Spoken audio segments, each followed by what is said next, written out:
And Paul, did you get a sense of how this is perhaps affecting businesses? I mean, were there any conversations stateside that you had about how US companies are reassessing their operations over in China? I mean, we knew that they were doing this during the trade war, but no doubt there's been an acceleration of that. And we've seen this latest AmCham report out looking pretty bearish on China too. Yeah, U.S. companies, I think, are in a difficult spot. Many, as you know, are quite invested in China, have operations on the ground, supply chains there, and want to continue to do business. But they are concerned about the geopolitical environment and, of course, the state of U.S.-China relations.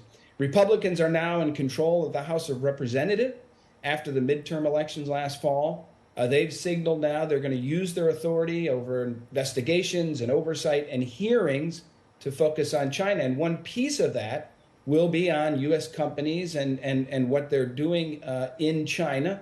And are they doing things that are undermining American values or undermining U.S. national security interests? And this will be a part, I think, of the hearings that we see going forward.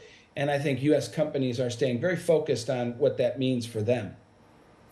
Paul, real quickly before we let you go, from your meetings when you were in D.C., what are folks saying about China's peace proposal here? Because, I mean, what's interesting is, obviously, this is sort of China fronting for Russia, right? They're not going to end up asking the West to do anything that Russia would not want.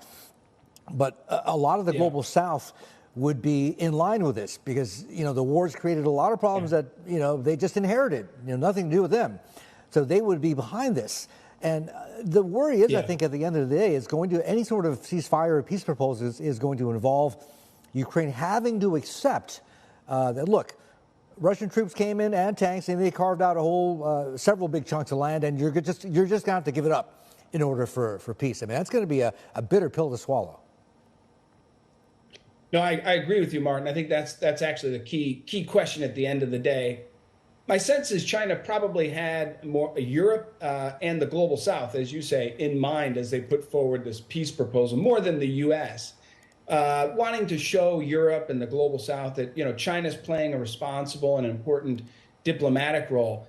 What I found last week in D.C. is that China's peace plan was seen as very underwhelming. Most saw it as sort of a compilation of principles and bromides China has put forward in the past, kind of pulled together in one document.